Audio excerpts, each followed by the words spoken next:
We are in Dudas the Hara, page 493. We were talking about how to get to know the Yetzer Hara, if you will, how to get to know the evil inclination and how it's going to trick you, or at least how it tries to trick you out of the service of Hashem. First, it starts with the doubt of God's oneness. Then it goes to doubts about serving the Creator. Then it goes to the doubts about the written law.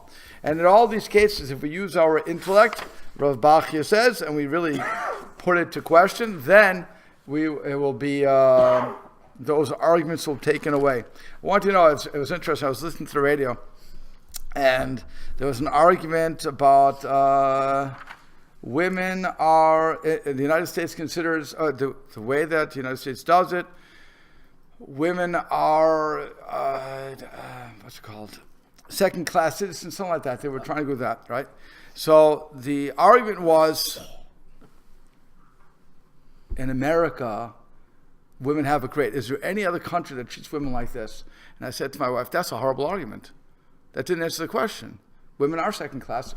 You could easily say women second class, but we treat them better. It's like saying, he didn't beat me today. He's a good husband. He didn't beat me today. He didn't beat me. Okay.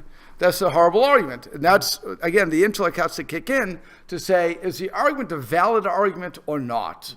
Is it just a non sequitur? What is it? That's the Yetzer Hara, where he wants to trick you, if you will, to get you off subject, and you say, well, it sounds good, it must be true. And that's what he says, the intellect has to take over at that point. So now it comes to doubts about the oral law. He said, when it gives up hope of misleading you in this matter, it will try to make you doubt the tradition. It will say to you that what reason prescribes and what is written in the scripture are both true. But what our masters of blessed memory, the rabbis, taught is not essential, and its acceptance is not a duty, right? The easiest thing is when you look at the Torah, and I love picking on this line, don't put a stumbling block in front of a blind man. I can look at that and I can say that literally means only not to put a stumbling block in front of a blind man, period. But if I trick you, if you ask me for stock information, and I'm a great stock broker, whatever. I know stocks really well, whatever you would call that person. And so, and I know it's a lousy stock. Okay, and I tell you, this is the best stock you got to do it right now because I want you to lose money. Okay, and so you trust me, and lose money, did you say? I want you to lose money. I want you to lose money, so I give you bad advice. But because I'm great in the stock market, you take my word for it, all right? And you go with it. And so what happens is, then when you say, oh, what? I lost money. How can I lose money? I thought it was good. Now, only God knows that I ripped you off, okay? And by the way, unless I get money, I really didn't rip you off. I just caused you to lose money. You know who this was, what do they call this, the Wolf of Wall Street or something? They heard the whole thing. The guy who did penny stocks. He knew I don't know who the guy, it was a rich guy. He started off as a bum, but he learned about penny stocks when penny stocks were an unknown commodity. And he started to use all his ingenious ways to get you to buy, and he didn't care because he would get a kickback. So he was truly ripping people off, okay, because he was giving advice that was worthless. But he was getting paid for that. But so now, how do I know you can't do that? I didn't steal from you, so you can't say you can't steal. Don't say don't steal. It's a matter of don't put a stumbling block in front of a blind person. In other words, moral or business bad advice that I know is wrong, but you don't, and you trust me. That is an extension of don't put a stumbling block in front of a blind man. But you're going to say to me, it doesn't say that in the Torah. It says clearly, this is what you can't do. So I can do that and get away with it. The answer is no. That's not what the Torah meant. That's not what God meant. And he told Moses at Sinai, this is what I mean, explain to the people oral tradition. This is what the words mean, okay? So now we know what that means, and we follow the old tradition, but somebody comes along and says, those rabbis, those silly rabbis, they made these things up. And the answer is, no, they didn't. But the Yetzer Hara wants to sell that argument, that the oral tradition is just my machinations. Okay? But he says, but if you contemplate the matter, you will see that what reason prescribes, as well as what is written in the scripture, are both greatly in need of tradition. For without the tradition, neither one of them can be properly fulfilled. I have to have that oral tradition in order to understand the written tradition. By the way, the easiest way to prove this is when you were learning the alphabet. I was about to go Hebrew, alphabet. When you were learning the alphabet and you learned the symbol that we call A, when you first looked at it, you didn't know what it was, but a teepee with a line across. Okay, that's all you knew about it, if you thought about teepee. Okay, but you didn't know until your teacher said, this is an A. Once she told you, I'm very prejudiced. Can you imagine? I have a first kindergarten. I always consider you, the women, teaching the first grades. Okay, but when the teacher told the children this symbol is an A, and we read it A or A, we now have an oral tradition that symbol is how you read it. Without that oral tradition, I don't know what it is. And if you really want to prove that, I invite you to open up Greek or any language you don't know and try to decipher it. You won't do it. It's a waste of time. That's why when we look at hieroglyphics, we don't know what it means. We just don't. We guess, or the Mayan calendar, the ones that were going to destroy the world and whatever it was, and a couple of years ago. Okay, all this stuff is we don't know how to read this stuff. So you can say what you want from it. You can understand it however you want to, and then we can find out if they were wrong. Okay, after experimentation. But that is why he's saying that you have to explain to the Yetzer Hara, if you will, or to ourselves, that no, without that oral tradition, nothing's going to work. Okay? So as for what reason prescribes, if the tradition had not defined for us their application in respect to quantity and quality, time and place, and other circumstances, our minds alone could not have grasped it. We wouldn't know what to do. It says you should have as frontlets between your eyes and a sign is in your hand. Well, what do? You should write these words on the doorpost. Walk into any Jewish home. You don't see the words of that Shema written on the doorpost. We have a scroll on the doorpost. Well, how do we come up with that, right? How do the rabbis tell us? Now they convince us. If it says it should be on the walls, it should be on the wall. But no, again, this is all the oral tradition kicking in, and it's not rabbinics. Is what God wanted. And the rabbi and God told Moses, again, it all comes from Moses to God. That's we have to understand. Moses to God to us. Okay?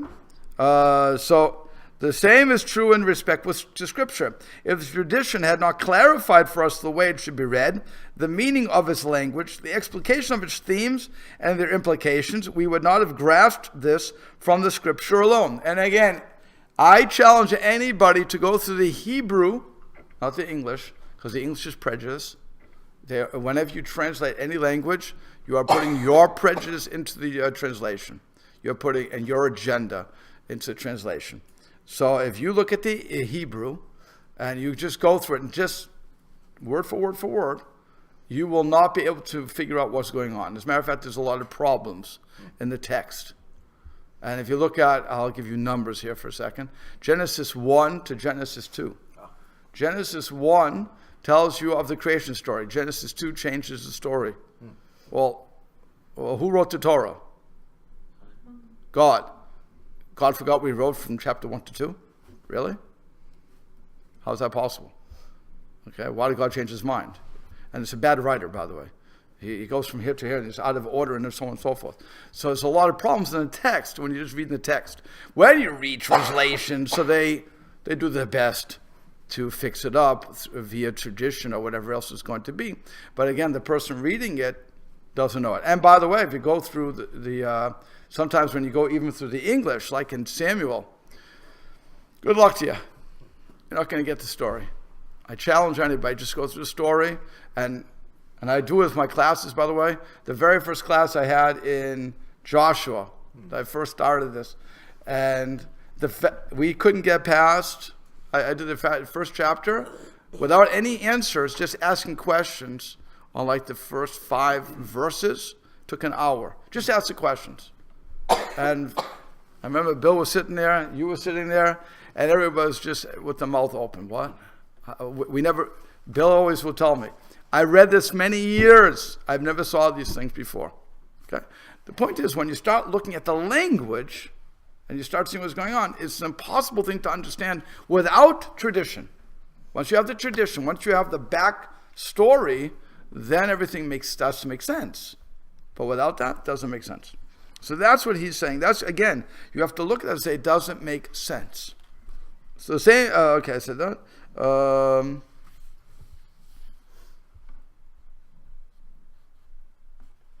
Right. Oh, he said, and as our masters of blessed memory said, the Torah is interpreted by means of the 13 principles. The Masorah, the oral tradition, is a fence for the Torah. Moreover, the Torah refers us to the oral tradition, and for an understanding of the details in the application of its laws, as it is written, if a case should prove too difficult for you in judgment, matters of disputes in your courts, then you should arise and go up, and you should come to the Levitical Kohanim and to the judge that will be in those days, and submit an inquiry, and they will tell you the legal decision.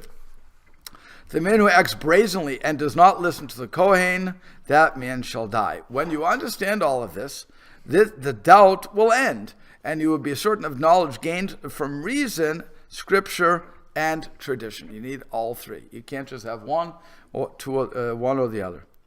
So that will get rid of that. Now Yetzer Hara says, okay, I'm going to ask you about reward and punishment in this world. I can't convince you about the other thing, so let's go for this one. Okay. When it gives up hope of seducing you in these ways, it will try to do so in regard to reward and punishment. First, it will try to make you doubt reward and punishment in this world. And it will say, if reward and punishment were meted out in just fashion, the wicked would not prosper, and the righteous would not suffer affliction, or bad things wouldn't happen to good people. Which atheist has never asked that question? Which religious person has never asked that question? And that's what, if you don't want to follow religion, that's the easiest way to do it. God is cruel. God is unjust. Therefore, if there is a God, okay, I can go like that too, then why should I follow this ridiculous thing? Because it doesn't work. God said, if you follow me, I'll give you all the blessings. Well, I did follow him, and I didn't get the blessings. As a matter of fact, I'm poor, living out of a trailer. Nothing against people living in trailers, but you know where I'm going, okay? But that's what people would argue. I didn't get a job, I didn't keep this, I didn't get that. Why not? It's not fair. And this guy who's breaking every single rule in the book and killing people lives in a mansion. Where's the justice of this? If I want to leave religion, it's really simple to do, right? Okay? So he says a claim. Now, how does he answer this? A claim we have mentioned previously in the fourth gate of the book. Again, go back. He's saying go back. I'm not going to redo it again. You can just go back to the fourth gate, and you'll see what the answer is to that. But when intellect reveals to you the ways of justice in both of these cases, as already mentioned in the gate of trust in God, this doubt will disappear, and your heart will be relieved of his confusion. So again, this is everything's in front of you. All you have to do is, you have a question, go back. We can always review what we've learned.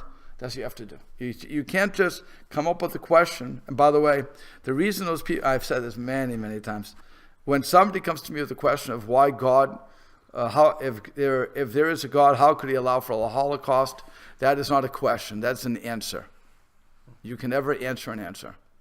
I can only answer a question. Because you said it in a question form, but you didn't mean it as a question. You weren't that curious. You came to me as an attack, which is why when you're speaking to atheists, for the most part, they are attacking. They're not questioning. It's just debate. It's a debate that goes nowhere, which is why I really don't debate with atheists. I have fun, but I don't. When it comes down to it, I'm not going to debate, because it's just a waste of time.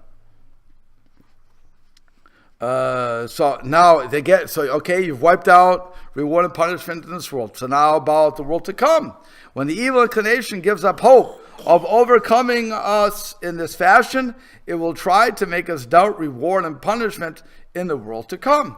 It will attempt to confound and confuse us on account of how little this matter is explained and how little indication there is of it in the Chumash, in the 5 books of Moses. However, when we consider what is written in the matter in the books of the other prophets, for example, in Koheles, which is, what do you call it? Ecclesiastes. Thank you, Ecclesiastes. And the Spirit will return to God who gave it. And then in Zechariah, I will let you walk among those who stand here. And then you have in Psalms, how great is your good, and how great is your good that you have hidden away for those who fear you. And then again in Isaiah, no eye has seen, O God, besides yours, what God's prepared for those who wait for him. And then again in Isaiah, your righteousness will go up before you, the glory of God will gather you up. And there are many other passages like these, together with what our masters of blessed memory have taught of it, and what can be grasped by the way of intellect. Our souls will be calmed and convinced of clear inevitability.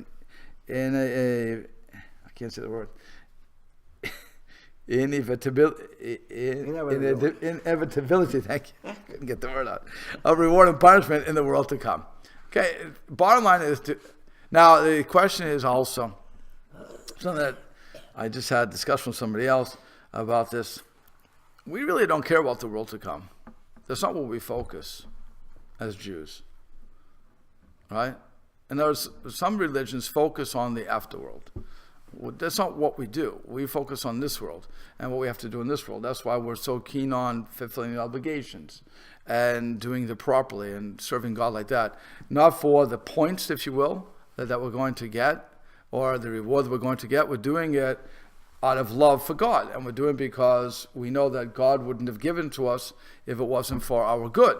So if it's for our good, it's to my advantage to follow for that reason alone. But and so when somebody asks me, well, what did Judaism hold about the afterlife?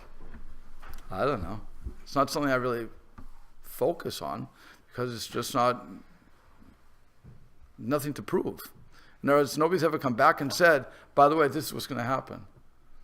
Okay. Nobody's ever come back to do that. So I can fantasize what I want to be, and I can follow some, we're going to be sitting and get the radiance of God's divine presence, whatever that means.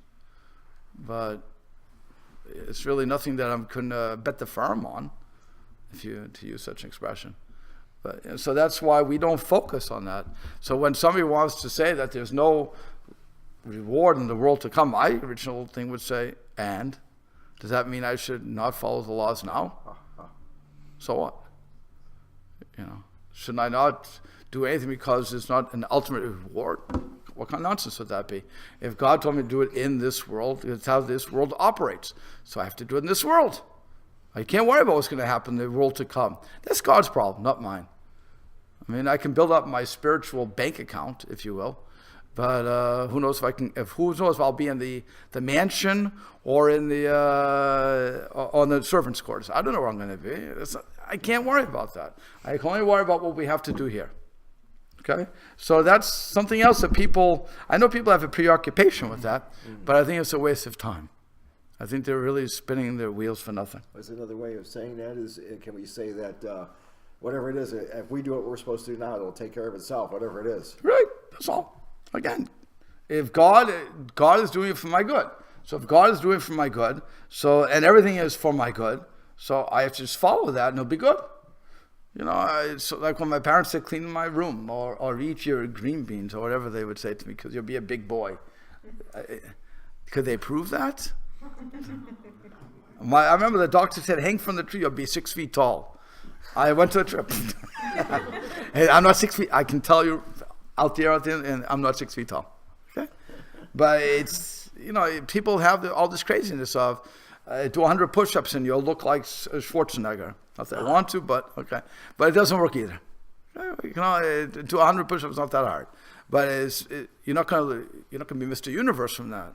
But people tell you everything. So, you can believe it, you can work towards it, who cares? But when God says it, again, he's saying it for our best. So if he tells me that I have to put on phylacteries to fill in, okay, so that's for my best. Whatever, I don't even know in reality what it does.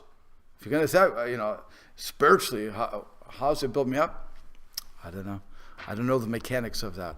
I also don't know how my car works. I just put the key in the ignition, turn it, and it works. And I drive. I don't have to know how it works in order to appreciate it. You understand what I'm saying? That's what we have to understand here. So now, here's another one that people love. When the evil inclination despairs of raising doubts in our mind about all that has been mentioned. In other words, you can't take away my faith. My faith is so strong. I'm such a good boy. Okay. It will try to make us lazy in God's service and preoccupy us with our worldly interests, namely eating, drinking, dressing, riding, and enjoyment of the various bodily pleasures. Now this, you can't get me on faith. You can't get me not to believe in God. You can't get me not to believe in reward and punishment of this world, the next one. I'm sold. I'm a rabbi. I'm easily convinced. Okay? Most people don't think religiously. They don't think philosophically. They don't. We're not engaged in that. Not in this world anyway. Not anymore. We used to be in the old days. You had some people who were really into this. But for the most part, we don't do that. If you come to most people, they believe in God. Whatever that means to them, they believe in God. Whatever that means, they do what they're going to do, and they're not arguing on God. They're not arguing on reward and punishment. They really don't. They don't think about to argue on it. But this, they think about. Eating, drinking, dressing, riding, enjoyment, working, money. This, nobody is going to escape. And he says, if we listen to it in respect to food, without which we cannot live, right? That's why the worst, when you talk about AA, Alcoholics Anonymous. An alcoholic can never take the drink again, but doesn't need to in order to live. The Overeaters Anonymous, what do you do about that? You have to eat. You have to learn a whole new way. That's difficult. AA, I respect the people who stopped it. But again, their only thing is don't touch it again. Smokers Anonymous, whatever they call it, Smokers Anonymous. Okay? All these things, I understand, but you never use it again. But food, every day you're eating. You have to eat or you won't live. Okay? So now what happens? So now he comes to us and he says, so if we listen to it in respect to food without which we cannot live, the evil inclination will make superfluous luxuries appear attractive to us and endear us to frivolity and pleasure, so that we envy kings and their ministers and wish to emulate them, adopt their customs, and follow their practices in pursuit of pleasures. Who wouldn't like to have a nice steak with potatoes? I like spaghetti personally with steak, but okay. I'm trying to go with the normal meal here. And cute little salad that goes with it. Although guys really don't care about salad, but okay. I'm just trying to be nice for my wife out there. Okay. And then you go to a barbecue, and the barbecue, see, at a regular barbecue, what do you have? You have some hamburgers and stuff that goes on. But if you go to a really nice barbecue, the first time we did a Lag BaOmer picnic here, we had ribs. Oh, okay. We had ribs. Now, barbecued ribs, it's not like the regular ribs. Rabbi Lindell is a good cook for that. And he made barbecued ribs outside, and we only charged $10, which is unbelievably cheap. Okay. And that was a donation, by the way. We didn't even check to see if you paid. And we advertised it as Fred Flintstone would be part of these. Okay? For those, you guys are too young for Fred Flintstone, but okay. You remember Flintstone? Okay, good. Okay, good enough. I remember. There you go. Okay. So, but that's, who wouldn't want to come for ribs? Now, do we need ribs to live? Do we need steak to live? Yep. Okay. We need things to live, right? But we don't need that. We don't need all the special, what do you call it? All the delicacies. By the way, when you go to a wedding, how many meals do this? I don't know. I'm talking for Jewish weddings. I'm guessing, I don't know what everybody else serves. But we start off with a smorgasbord. Oh. Okay, the smorg has so much food in front of it, you never have to eat again after the smorg. Okay? And then what happens is after the smorg, then you go, smorgasbord. Okay, after the smorg, you go into the wedding. It takes about a half hour. By that time, you're hungry again, so you have to go for another meal. They serve a full 5-course meal. 5 course. You have the hors d'oeuvres, and then you have the other stuff. And by the way, somebody's always passing something too. Okay, and everybody's eating. Most amazing thing. Okay, and you're eating that, but you don't need that, right? How much do we have for supper? 2 hot dogs. Okay. Here, no, we're having everything, the chicken, all that other stuff. But that's who's causing you to eat that. Your Yetzer Hara. Okay, I'm turning this thing off. There you go. Yeah. Okay, your Yetzer Hara is saying, "Oh, it's here. You have to eat it. You have to eat it. You have to eat it. It's so good. It looks really great." And how many of us will say no to that? I don't know. Not many. Most people say yes to that. And by the way, let's assume that there's something. Let's assume that you could go out for dessert afterwards. Oh, by the way, there is a dessert table, but we don't have to talk about that. Okay. And again, people go for the dessert. That's already the sixth part of the thing. And if you're leaving early, they give you what you used to call a doggy bag. Okay. I don't know what they call it today, but it's a doggy bag still. Okay. And you know why they call it doggy bag? Because you act like a dog. You're eating out of instinct. You're not eating because you're hungry. If you think about it, that's a dog. Well, you put it on it. That's what we're doing. Oh, it's there? Oh, I have to eat more. What you don't have to eat more. That's your Yetzer Hara getting you. Okay? Okay, so here we go. Whoops, I missed. Where is it? Okay, right. So when it sees that we are willing and eager to do so, it will say, "Gird your loins, bear your arm, O easily misled man. Strive with all of your strength, O beguiled human being, to serve the world and its people. Maybe then you will attain some of your desires in it. Do not perform any deed for the next world, unless it is advantageous to you in this world and makes you popular with its people and leaders, with both the rulers and the common folk." And that was once they get you one thing, oh, the game's on. Now I can get to do everything because you want something for you. It's not only to do it for God. I'm not eating to get myself strong for God or to have the energy to observe the mitzvot. What I'm doing is I'm doing it for me. So when I start doing it for me, now I'll never make enough money. I will never, ever make enough money. It's an impossibility to make enough money because I always want something else. And that thing costs money. So if I'm going to do it, I have to go and work more. And by the way, I won't work. I'll get you to work for me. Okay? And I'll get you and I'll get everybody to work for me. And everybody's going to be donating to me. I'm going to turn this into a cash cow. And I still won't have enough. I'll never have enough because you have something that I want. By the way, which commandment am I breaking? Covenant. Right. Doesn't take much. My Yetzer Hara took me from food to breaking commandments. Don't covet your neighbor. Don't covet what you have. But I want it. I want what you have. And I'm not going to be happy till I get what you have.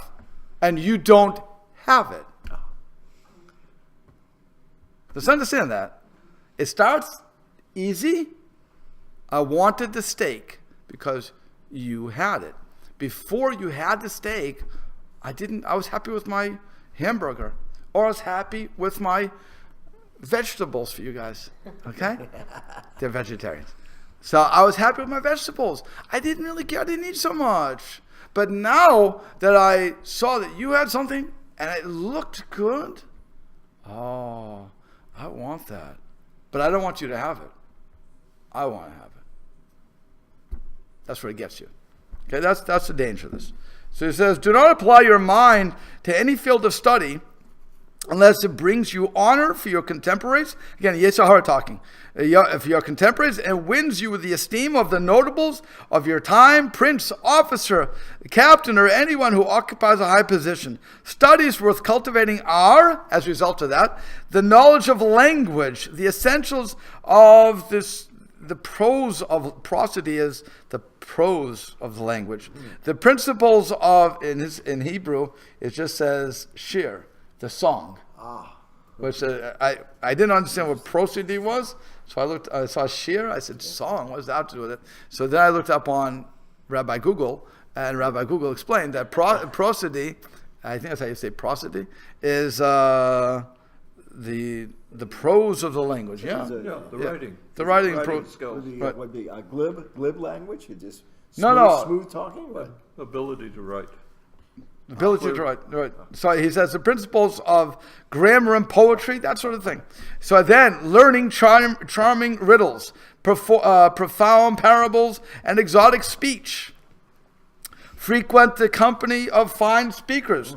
Learn to communicate with all classes of people. Do not be silent, so as not to be considered a simpleton or a fool. By the way, we have another expression today.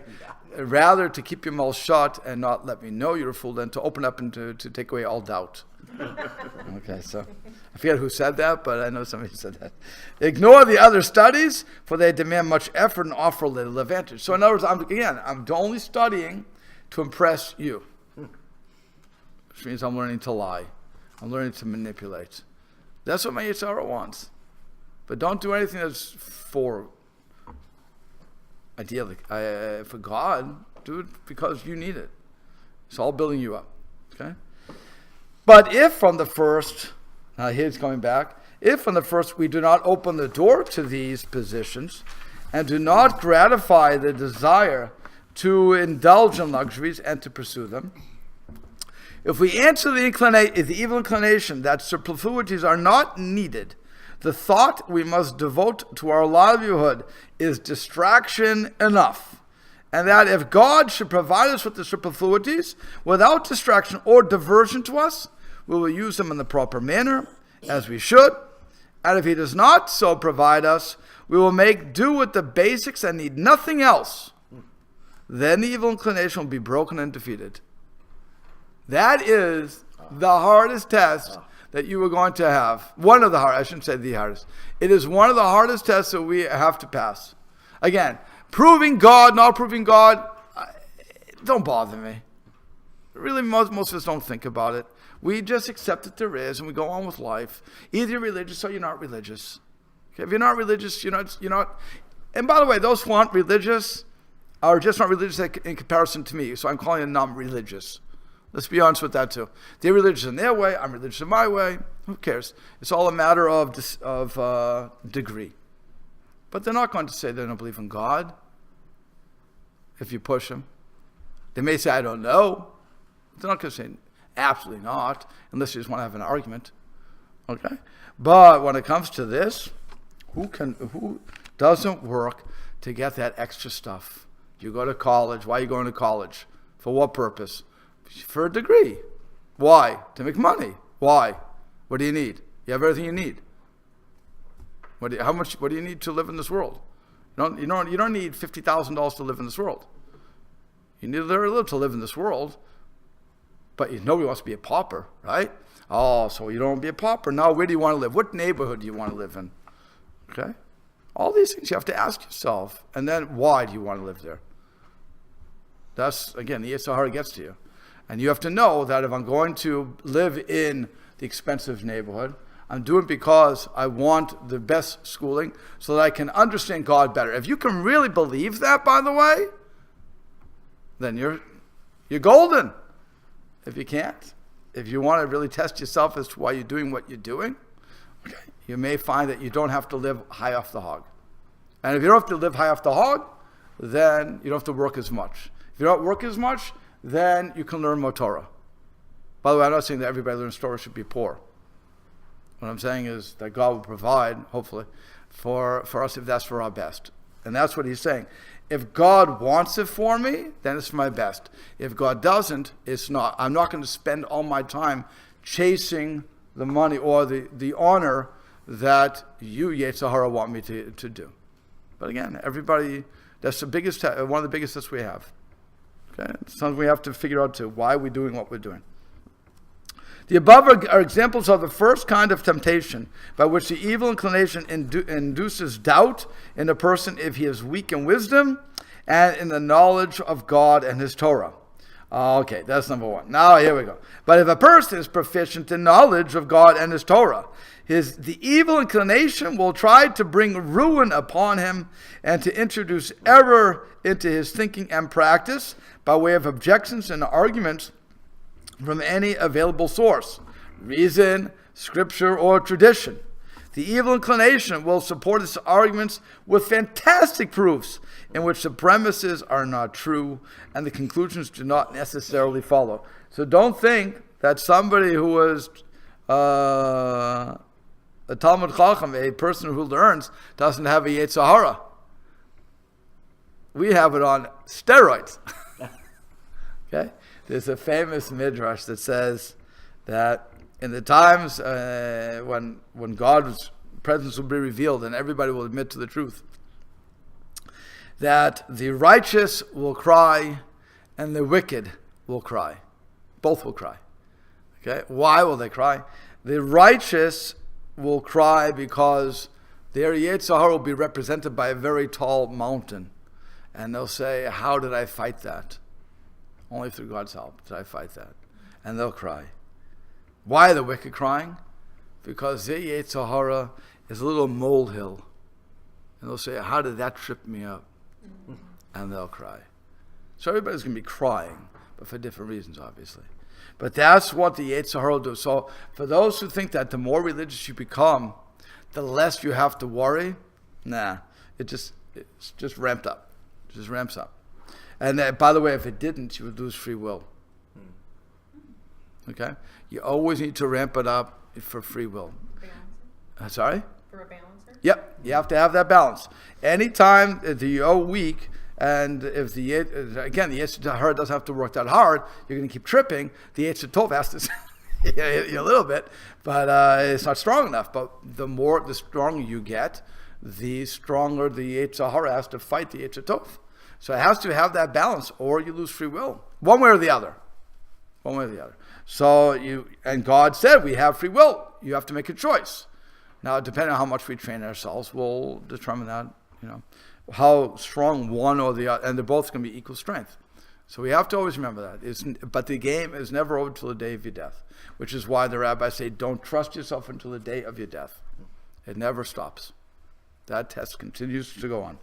So he says, but if you can think clearly and have a strong grasp of the art of demonstration and methods of defending a position in the course of debate or disputation, you will catch the various flaws in the arguments and proofs of your evil inclination. The truth will become clear to you, the right view will be obvious to you, and your thought and practice will be free of doubt and confusion. Again, when you hear the arguments, even from me, you should be arguing with yourself left and right. Is the rabbi saying right, or is he just giving fluff? What am I doing? Do I believe what he's saying? Don't I believe? I don't care who you're listening to, but I'm picking on me. But that's what you should be doing. You should never just accept it because it's written or because it's said. You should say, does your argument make sense? If it doesn't, walk away. Well, actually, argue it out. If I can't defend it, walk away. Give me at least a chance. But that you should do. But otherwise, no. Like I said, the argument that I heard on the radio, it was a fallacious argument. One has nothing to do with the other. So, and by the way, when I realized that, I stopped listening to you because I know you're all bluster and you don't make sense. It's like listening to politicians. Politicians make no sense. You ask one question. I remember I was visiting a politician in the hospital. He had a bad accent, so I was visiting him and I said, why do you want to be the next, whatever he was running for of the city? And he said, and he got in the stump. I want to do it. I said, no, stop the stump. I'm asking you a simple question. Why? And he couldn't get off the stump. I said, okay, you're just bluster. Leave me alone. I did my job as a rabbi. I visited the guy, but I didn't want to listen to it because it was all bluster. So that's what that's what politicians like to do. They don't answer your questions. If you ask a question, you should be able to get an answer. And that's what, again, when you're listening to these things, you have to hear the answer. If, however, your mind is not capable of this, the evil inclination's persuasive power over you will be all the stronger. It will overcome you more frequently and rule over you and overwhelm you, outwardly and inwardly, more quickly, because it approaches you logically and leads you on the method of demonstration which you find so convincing. And when the evil inclination seduces your mind will desert you. And the evil inclination will make use of it against you, as you rely on it when you are in doubt, and trust in it when you don't understand the meaning of something, right? We all trust our quote-unquote intuition, our logic. We trust that. It's served us well all these years. Well, what happens when you're led down the wrong path by your own intuition or logic? I'll give you an example. Let's use the stock market. I love using stock markets for this. Bitcoin, okay? Bitcoin was first hitting the market, nobody really heard of Bitcoin. For those who did and invested, God bless them. They made mega bucks. But as everybody started to talk about it, it was hitting all the things, and it went up to like 10,000, 18, I think 10,000 is cheaper already. 10,000, 18,000 for this currency. You don't know what I'm talking about? No, I know. Okay. I just don't know what. Right, I think it's like 10 to 18,000 something. So if somebody said to me, I want to invest in it. I said, too late. Sell it. You don't invest now. It's 18,000. It's not going to go anywhere. It's the stock market. It's first of all, there's nothing behind it. It's all bluster. So you miss going in. No, but they're all saying to invest. And what's the rule of investment? If I tell you to invest, sell. You don't buy at that point. It's way up. You're going to lose your shirt. But nobody wants to hear that. They all want to jump on the winning cycle, and you lose. You lose your shirt on that stuff. What you do is you invest in what we call the bear market. That's when nobody wants to do it. They ask you to make your investment, then you're going to go up. It'll go up sooner or later, and you're going to make your money. But not the other way. And that's what everybody's doing with Bitcoin. That logic was telling you it's going up, it's going up, it's going. I can put $500 into it, and I can make 1,000, double, triple my money in no time. By the way, don't worry about the taxes you have to pay or anything else when you cash that in. But it's wrong. Your logic is being fed by the spin of the news media or whatever, whoever's advertising it. And that again is the Yetzer Hara, saying, now's the time, now's the time. They're all doing it. Everybody's doing it. They're all jumping off the bridge, jump with them. They're not getting hurt, right? And that's a mistake that they make. And that's what he's saying. You're going to, the Yetzer Hara is using your mind against, because it got you. Again, it got you in a little bit, it can get you more. That's his point. When it has overpowered you with rules, when it overpowers you and rules you with the help of the assistance of the intellect, which it deceives and deludes with falsehoods in the guise of a valid argument, the evil inclination will move you from this level, which is close to the truth, and where falsehood remains concealed, to the next level, where there is less truth and more falsehood. By the way, let's go for biblical reference in this one. If you go to the story of the spies, okay? Moses asked the spies, people asked Moses to send spies out there. Good. He sent 12 princes of the people, leaders, respected. Go, check out the land. 2 came back with a good response. 10 came back with a bad response. Fine. What did the 10 say? They answered, if you look at the text, they said nothing wrong. They answered the questions. There was absolutely nothing wrong with what they said. I challenge anybody, go to the text and show me where they lied. They didn't lie. They said everything right. They used one word. Was anybody know the word? Anybody know the story? Come on. One word. But. Oh. Yeah. The land is full, but the people are strong. If I want to get you, I can say, I have a great job for you, but, and all you hear is the but. All you hear is a but. You forgot to, I have a great job for you, but, that's all you hear. Okay? If I say to a kid, I used to be a teacher for 6th grade, and if I would say to the kid, you know what, Tzaddik, right? You righteous one, you were great. But yesterday, all you hear was, but yesterday. You forget I was good, all you heard was, I'm bad. But yesterday you weren't good. That's all you hear. Okay, so the spies, the only mistake the spies made, if you look at the language, was they used the word FS, but. That's it. Now, from that one word, it made a whole thing. So then you also have other places where Korach was talking and he stated a rebellion against Moses. Okay, all these places, the rabbis say, in order to sell the lie, there has to be truth. A little bit of truth. Once there's a little bit of truth, you can sell the lie. You know who else said that famous in history? Eichmann, selling the Holocaust. They all learn the simple thing. A little bit of a lie, a little bit of truth will sell lies like crazy. And that's what the Yetzer Hara is doing here. I'll give you a little lie, a little truth, and I can keep you going. So then he goes again, from that level, he goes more.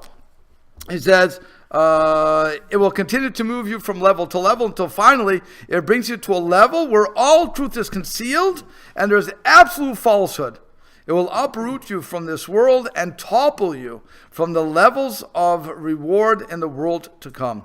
Thus your intelligence will become an evil for you, and your intellect a means of your undoing. As it says in the Torah, woe in Isaiah, woe to those who are wise in their own eyes and imagine themselves clever, for they have rejected the word of God. What good is wisdom to them? That's from Jeremiah, and then finally from Hosea, for the ways of God are straight, and the upright walk in them, but transgressors stumble in them. So it is said that wisdom, when used in the right way, is a remedy for every ill. But if one veers off course with it, it becomes a disease that spreads throughout the entire body, for which there is no antidote or cure. Hence the Torah is compared to fire. As it says, is not my word like fire? For like fire, it enlightens the eyes with its light. As it says, God's commandment is pure, enlightening the eyes. And then it says in Psalms again, your word is like a lamp to my feet, a light on my path. But it burns with its flame whoever turns off his path. As it says, with fire, God executes judgment. He will rain down burning coals on the wicked. And if I say I will not mention it or speak any more in your name, then his word lodged in my heart like a blazing fire, shut up in my bones. Be careful, therefore, not to stray in your step from the way of the fathers and the path of the early ones into unjustifiable innovations, relying only on your mind, consulting only with your own opinion, and following only your own conjecture. Do not distrust your fathers regarding what they have handed down to you concerning what is good for you, and do not contradict the views they teach you. For there can be no idea that occurs to you of which they had not already thought, and with its consequences, both positive and negative. Again, where do you have this? In the Torah? Or in the Bible? Period? Correct. There's nothing new under the sun. You think you have problems? Your daddy did a long time ago. Okay? There's nothing your mother and father don't know that you're going to run into. Nothing. They won't tell you. And you won't believe them when they do. All right? How many times we told our kids, don't do this, because just don't do it. Trust us. You don't know what I'm feeling. Yes, we do. You don't know. You never felt this way. Yes, we did. No, you don't. And you're making fun of me. Yes, I am. Okay, fine. Done. Leave me alone. Okay? You may recognize the positive in a certain opinion at its initial stage, while the negative consequences at its final stage remain hidden from you, so that with your lack of deliberation, you will see what is positive in it, but fail to see its error and liability. As the wise one, talking about Solomon, said, do not move back the world's boundaries, which your fathers established. Listen, my son, to the instruction of your father. Of one who deviates from the customs of his fathers, he said, there's a type of person who considers himself pure, but is not cleaned of his filth. There is a type who curses his father, the eye that mocks a father, and so on and so forth. We'll have to stop there. But what you're hearing from him is, when you think that you have a great argument nobody else has heard of, well, again, test yourself. and talk to other people, you'll find out that you're saying nothing new, and you'll probably find out that your idea is wrong. Okay? There are times that people can come up with really nice ideas and really good innovations, and they should, by all means, share those, but it's not a smart thing to study on your own, or to think that you are the only one who will ever understand it. That's the Yetzer Hara getting to us. And we have to understand that. That's why when we learn Torah, we never learn it just by myself. If I learn it by myself, I can guarantee you I'm going to get something wrong. But if I argue it out with my friend here, he's going to say, no, that's wrong. And I have to say, why do you think it's wrong? We'll have that discussion. We'll have that dynamic. That's when you're serving God. Not when you think that what you're saying is right and nobody can prove me wrong. That's foolishness. Okay, we'll have to stop there.